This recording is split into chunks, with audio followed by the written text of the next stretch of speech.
پکڑ کرنے میں، فوری پکڑ نہیں کر رہے ہیں بلکہ تاخیر کر رہے ہیں، یہ اللہ کی کمزوری نہیں، یہ اللہ کے نظام اور اللہ کے سسٹم کا ویکنس نہیں ہے، بلکہ یہ مہلت اور امتحان، اللہ مہلت دے رہے ہیں اور امتحان۔ اسی لیے قرآن اس دنیا کی پوری نوعیت کو واضح کرتے ہوئے فرماتا ہے کہ یہ دنیا اور زمین و آسمان اور یہ پیڑ پودوں کے درمیان جو انسان زندگی گزار رہا ہے اور اسے یہاں بھیجا گیا، یہ دراصل پورا کا پورا ایک ایگزام ہال، اس کی نوعیت ایک ایگزام ہال کی نوعیت۔ سورہ ملک میں آیت نمبر 2 میں اللہ نے فرمایا الذی خلق الموت والحیات لیبلوکم، اللہ نے زندگی اور موت کو پیدا کیا، کیوں؟ تاکہ وہ تم کو آزمائے، امتحان۔ تو پتہ یہ چلا کہ یہ دنیا انصاف کی جگہ نہیں بلکہ امتحان کی جگہ، اور مکمل انصاف اس کے لیے ایک اور دن مقرر ہے۔ اگر دنیا میں ظلم نہ ہو، دنیا کے اندر فقر نہ ہو، دنیا کے اندر آزمائش نہ ہو، دنیا میں ایول نہ ہو، تو امتحان کیسے ہوگا؟ امتحان کے اندر تو صحیح اور غلط دونوں آپشن دینے پڑتے ہیں، اور اسی سے پتا چلتا ہے کہ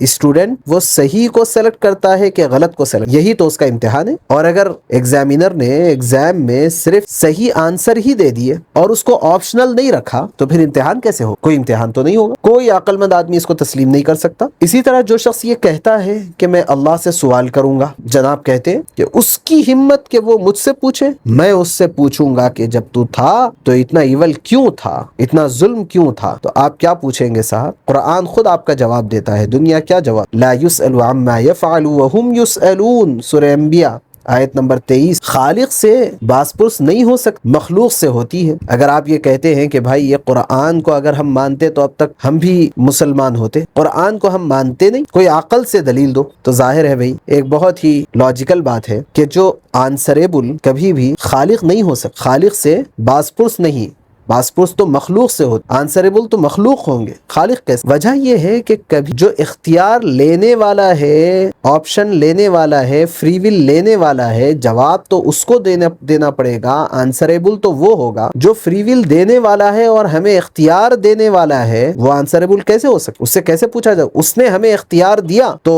جو اختیار لے رہا ہے اس کو اس کی جواب دہی ہوگی، اس سے پوچھا جائے گا۔ آپ نے اپنے دکان میں کام کرنے والے شخص کو اختیار دیا کہ یہ سامان فروخت کر دو، اب جب آپ نے اس کو اختیار دیا تو اب وہ فروخت کیا یا نہیں کیا آپ اس سے پوچھ سکتے، لیکن وہ جس کو اختیار دیا گیا جو نوکر ہے وہ اپنے مالک سے کیا پوچھے گا؟ تو اختیار دینے والا کبھی بھی آنسریبل نہیں ہوتا، اختیار لینے والا ہوتا ہے آنسریبل، اور یہ ایک لاجیکل بات ہے۔ بہرحال اگر واقعی خدا نہ ہو، جیسے کہ ملحدین کا کہنا ہے، بہت سارے ایتھسٹس کا کہنا ہے خدا نہیں ہے، تو پھر قرآن ایک اور عقلی سوال اٹھاتا ہے۔ آپ غور کیجئے کہ قرآن نے اللہ تبارک و تعالیٰ کے موجود ہونے پر، گاڈ ایگزسٹنس، جو دلائل دیے ہیں وہ دلائل قرآن نے دیے ہیں، لیکن اس میں ہر جگہ عقل کو چیلنج کیا ہے اور عقل سے اس کو سمجھایا، کیونکہ پتا ہے یہ قرآن کو تو مانتے نہیں۔ تو ذرا عقلی طور پر غور کر لو، قرآن نے سورہ طور آیت نمبر 35 میں اللہ نے فرمایا ام خلقوا من غیر شیء ام هم الخالقون، کیا وہ بغیر کسی خالق کے پیدا ہو گئے یا خود اپنے خالق ہیں، یعنی انہوں نے اپنے آپ کو پیدا کر لیا؟ تھوڑا عقل سے غور کرو، یہ ایک ایسی آیت ہے جو آج ملحدین کے سینے میں تیر کی طرح پہ، اور یہ گویا کہ ایک منطق کا اور ایک لاجک کا تیر ہے، اور ایک خاموش تیر ہے مگر انتہائی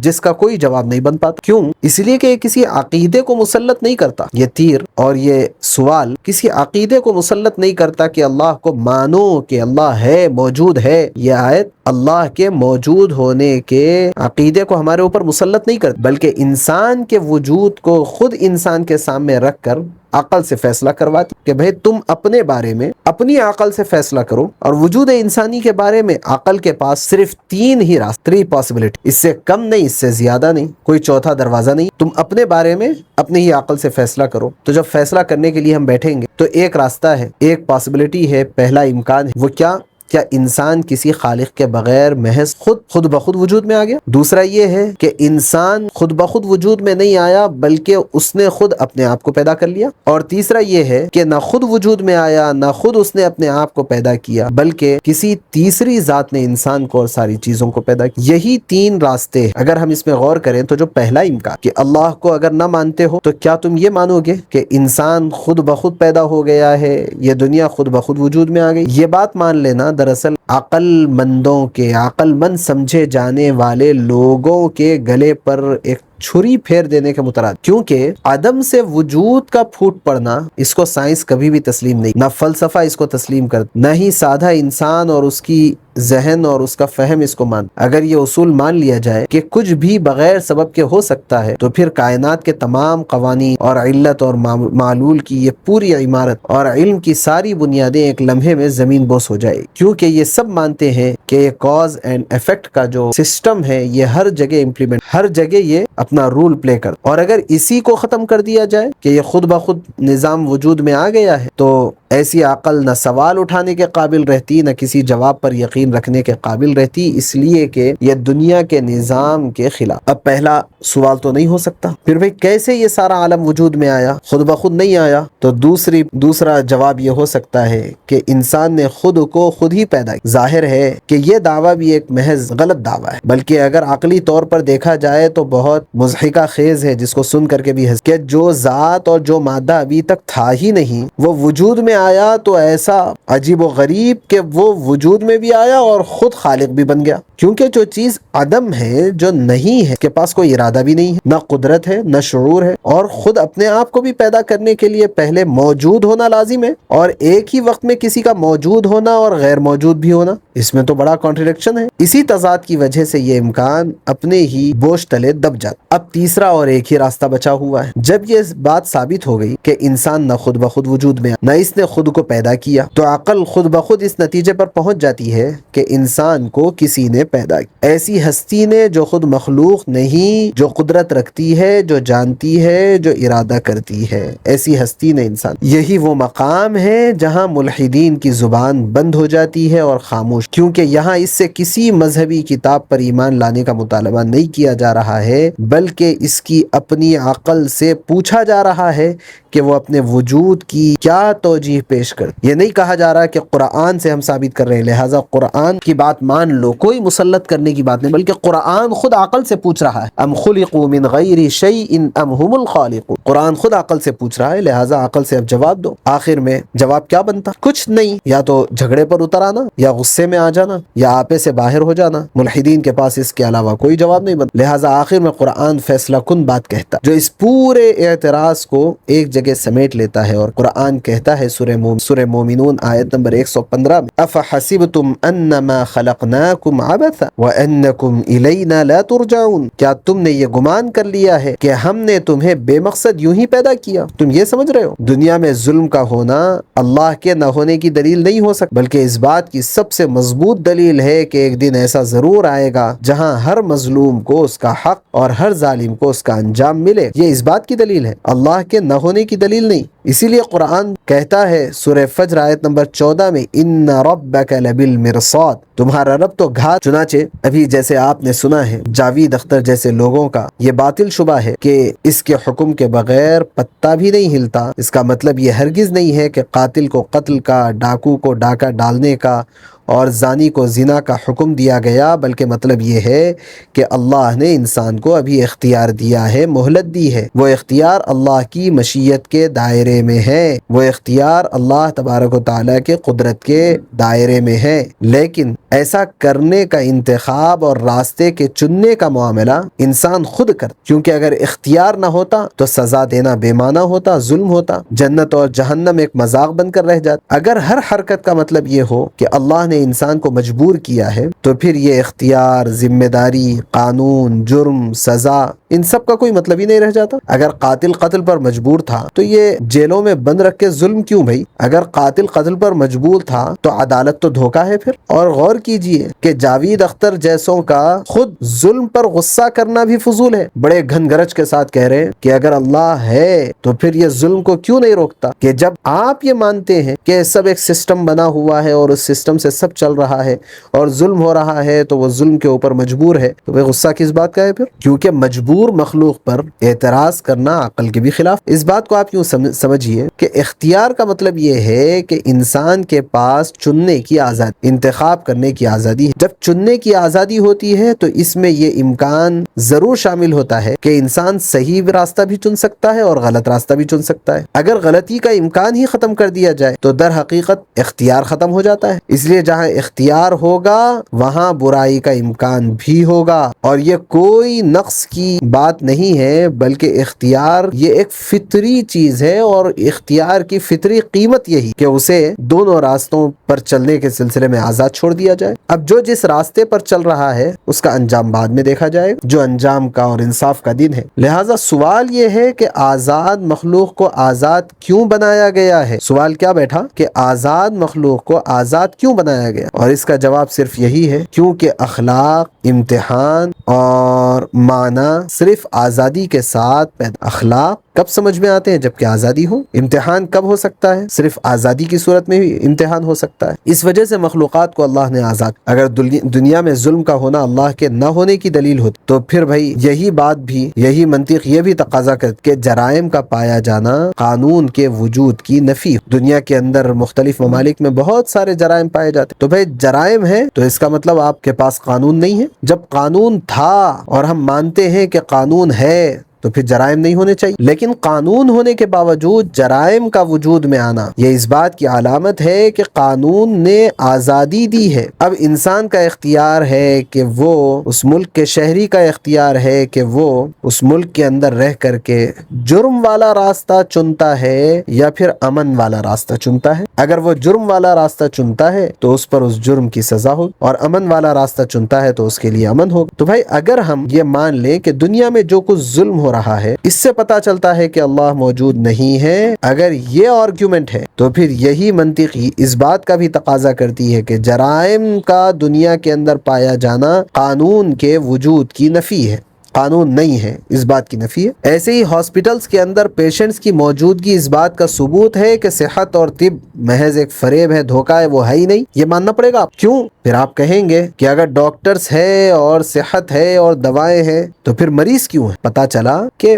جس طرح مریض کا ہونا یہ اس بات کی دلیل نہیں ہے کہ طبیب موجود نہیں، ڈاکٹرز نہیں، ڈاکٹرز ہونے کے باوجود بھی مریض، قانون ہونے کے باوجود بھی جرم، ایسے ہی دنیا کے اندر ایول کا ہونا اس بات کی علامت نہیں ہے کہ اللہ موجود نہیں ہے۔ یہ بات سمجھنے بہرحال جرم قانون کی عدم موجودگی نہیں بلکہ اس کی خلاف ورزی کا اعلان ہوتا۔ بیماری صحت کے تصور کو جھٹلاتی نہیں، صحت کا جو فینومینا ہے بیماری اس فینومینا کو جھٹلاتی نہیں بلکہ اسی کی طرف اشارہ کرتی ہے کہ بیماری ہے تو صحت بھی ہے۔ پھر اس سے بھی گہرا اور فیصلہ کن سوال یہ ہے کہ ملحدین آخر کس بنیاد پر ظلم کو ظلم کہتے ہیں؟ بھائی یہ غور کیجئے، جو ملحدین ہے کس بنیاد؟ اگر کوئی خدا نہیں، کوئی آخرت نہیں، کوئی جواب دہی نہیں، تو پھر طاقتور کا کمزور کو کچلنا محض ایک حیاتیاتی حقیقت رہ جاتی۔ جنگل میں ایک بیل ایک درخت کے اوپر چڑھ گئی اور درخت سوکھ گیا، تو کیا ہم یہ کہتے کہ اس بیل نے اس درخت پر ظلم کیا؟ کیوں نہیں کہتے؟ اس لیے کہ وہاں نہ کوئی قانون ہے، نہ کوئی انصاف ہے، اور نہ کوئی اخلاق ہے،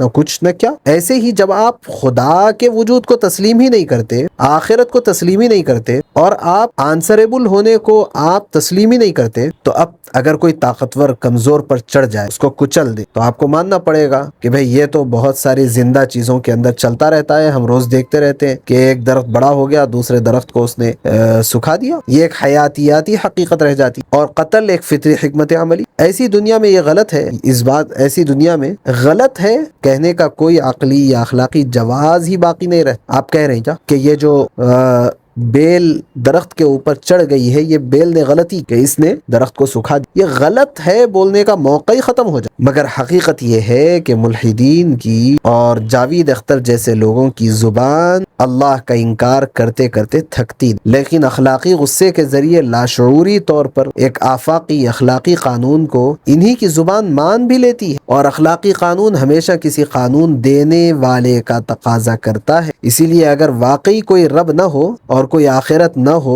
تو ہٹلر غلط کیوں ہے بھائی؟ فرعون ظالم کیوں ہے؟ اسرائیل مجرم کیوں ہے؟ بلکہ طاقت ہی حق بن جاتی۔ لیکن جب جاوید اختر جیسے لوگ خود ان سب کو غلط کہتے ہیں تو دراصل وہ اپنے انکار کے باوجود ایک ایسے اخلاقی خدا کو مان چکے ہوتے ہیں جس کے بغیر اس کا احتجاج، اس کا غصہ اور اس کی یہ غلط ہے کہ رٹ لگانا محض ایک بے معنی چیخ بن کر کے رہ جاتی۔ اگر غلط ہے تو ماننا پڑے گا کہ کوئی قانون تھا جس کے خلاف کیا گیا اور کوئی وہ قانون دینے والا تھا۔ اس کو ایک مثال سے سمجھتے ہیں، چونکہ یہ ایک سینما کے آدمی ہے، انہی کی زبان سے ہم سمجھیں گے کہ ایک ہائپوتھیٹیکل سینیریو ہم سیٹ کریں کہ ایک فلم چل رہی ہے جس کا اسکرپٹ مکمل اسکرپٹ اس کا موجود ہے، ہیرو بھی موجود ہے، ویلن بھی ہے، مظلوم کے آنسو بھی ہے اور ظالم کی وقتی کامیابی۔ اب اگر کوئی اداکار شوٹنگ کے بیچ میں ہی کھڑا ہو کر یہ اعتراض کرنے لگے کہ اگر ڈائریکٹر یہاں موجود ہے تو فلم میں ظلم کیوں ہے، اور اگر وہ واقعی طاقتور ہے تو ویلن کو ابھی کیوں نہیں روکتا،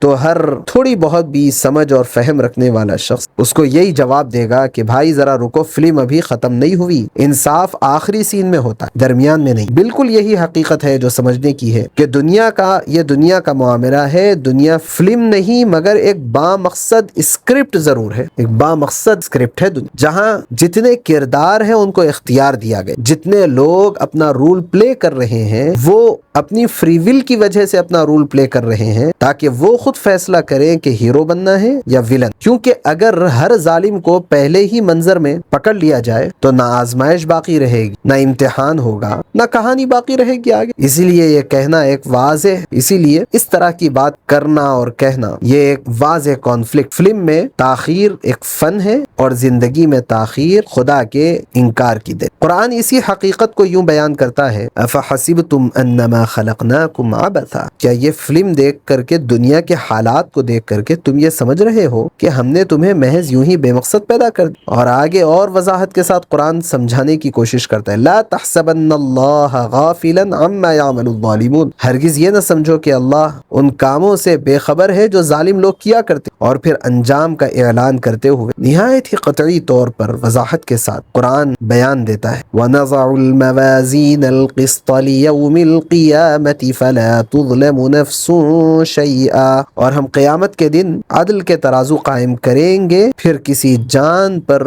ذرہ برابر بھی ظلم نہیں۔ یعنی یہ بات سمجھنا بھی ہے، ہماری عقل بھی اسی کا تقاضا کرتی ہے کہ دنیا ابھی چلتی ہوئی کہانی ہے اور وہ آخری سین جہاں ہر کردار اپنی اداکاری کا حساب دے گا، وہ سین لازماً آ کر رہے گا اور اس سین کا نام آخر۔ لہٰذا اگر تھوڑی بھی عقل ہم رکھتے ہیں اور انٹیلیکٹ ہمارے پاس ہے تو ہر انٹلیکچوئل کے لیے یہ بات ضروری ہے کہ وہ جب کاز اینڈ ایفیکٹ کے ماڈل کو تسلیم کرتا ہے اور ماننے پر مجبور ہے تو یہ ماننا پڑے گا کہ اس سارے عالم کا بھی کوئی بنانے والا ہے، کوئی اس کے پیچھے سبب، اور یہ بھی ماننا پڑے گا کہ جو کچھ اس دنیا میں ہو رہا ہے آخر میں اس کا حساب بھی ہو کر کے رہے گا، اکاؤنٹیبلٹی بھی ہوگی، کیونکہ کوئی کام انجام دینا اور اس کے بعد اکاؤنٹیبلٹی نہ ہونا یہ بھی جو ہے عقل میں بات۔ اللہ ہم سب کو توفیق عمل نصیب فرمائے۔